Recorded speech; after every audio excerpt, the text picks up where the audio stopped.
Stu, we've both been obsessed with the deepest possible question, why is there something rather than nothing? Maybe my obsession has been more focused. But let's start with, what is nothing?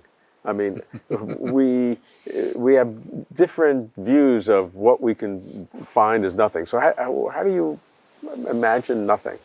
Of course, I've just had the fun of reading your 9 levels of nothing. So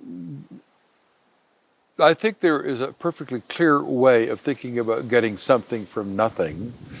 It is in the interpretation of quantum mechanics that Heisenberg has, that I've come to with my colleagues, of res potentia and res extensa. So res extensa obeys Aristotle's law of the excluded middle. It's an actual. The cup is on the table, or it's not on the table. There's nothing in the middle. Superpositions don't obey Aristotle's law of the excluded middle. The cat is simultaneously alive and dead. That doesn't obey Aristotle's law of the excluded middle. But if we try, the cat is possibly alive and simultaneously possibly dead, that's not a contradiction. So I have just jumped and found my way to Heisenberg, 1958, to potentia, where Heisenberg says the quantum state is some kind of ghostly potentia. He's thinking of Aristotle. Well, potentia are not substances. The res cogitata and res extensa of Descartes is a substance dualism. This is a non-substance dualism. Potentia aren't substances. Substances obey Aristotle's law of the excluded middle. So if measurement converts possibles to actuals, if the world is res potentia and res extensa, then measurement is doing something that is converting possibles, which is not a stuff, therefore is no thing. It's not a thing, so it's no thing, to something, namely the spot on the screen. That is the becoming of something actual out of not a thing. However, you have invoked the concept of measurement. Mm-hmm. You've invoked possibilities of res potentia.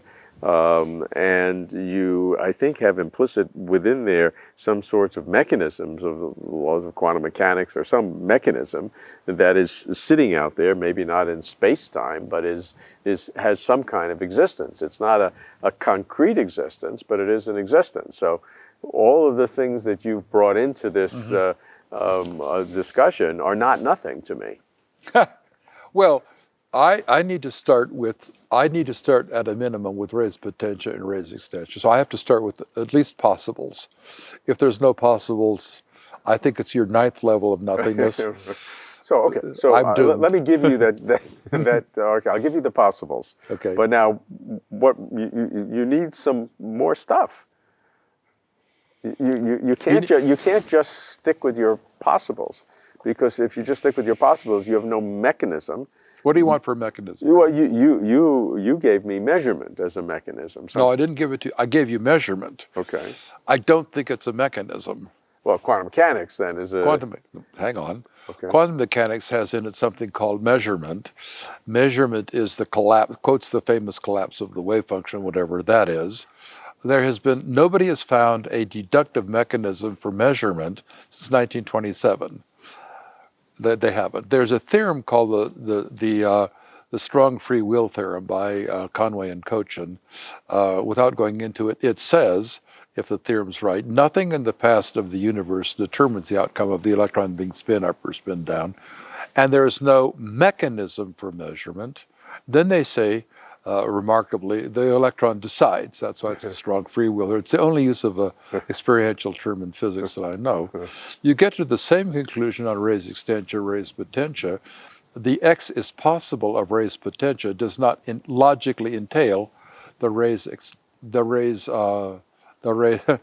X is possible does not explain the X is actual of res extensa. So you cannot deduce by a deductive mechanism measurement. There is a possible becoming actual, but possible to become actual all the time. We can possibly have lunch, but you need the laws of quantum physics to begin that whole process. Yeah, but we can try to get the laws of physics from Wheeler's higgledy-piggledy in some space of laws and some sort of process to find them.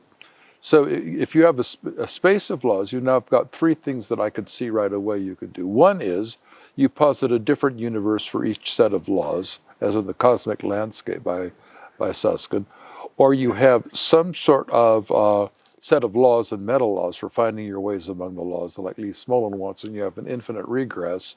Or you could try the idea that I like, some search process among the laws, and I like a search process in which there are fitter and less fit laws, and Lee Smolin's idea of precedence, that laws that gives or constants that get used more often But increase all in of this precedence. is a lot more some things.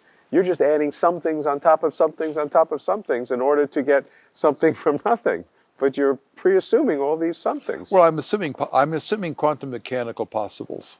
Okay, you're assuming quantum mechanical possible. I'm assuming race potential. That's not crazy. That's an interpretation of quantum mechanics that explains non-locality outside of space-time. But it doesn't explain how it came into existence in the first What, place. you mean possibles?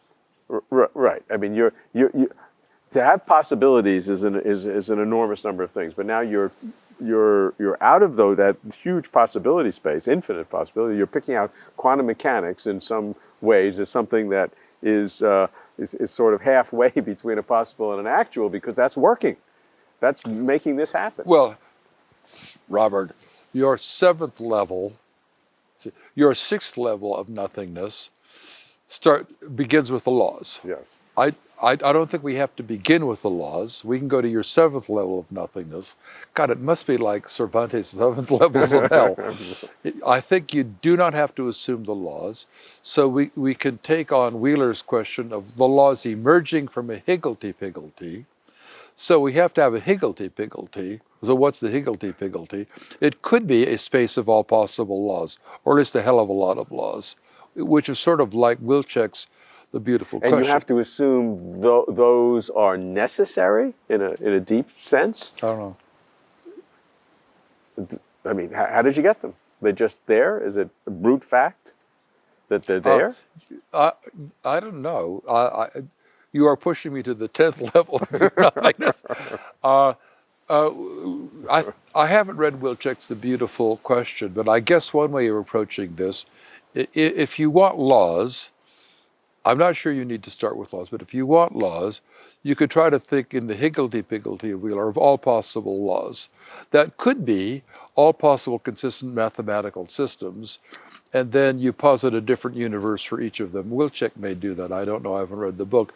You then run into the problem, I think, of Gödel's theorem, which is there's an open set of consistency. You can't know that, first of all, you can't know that this axiom system is consistent and complete, says Gödel. So how do you know that your laws will give you a universe that doesn't contradict itself? So I don't know.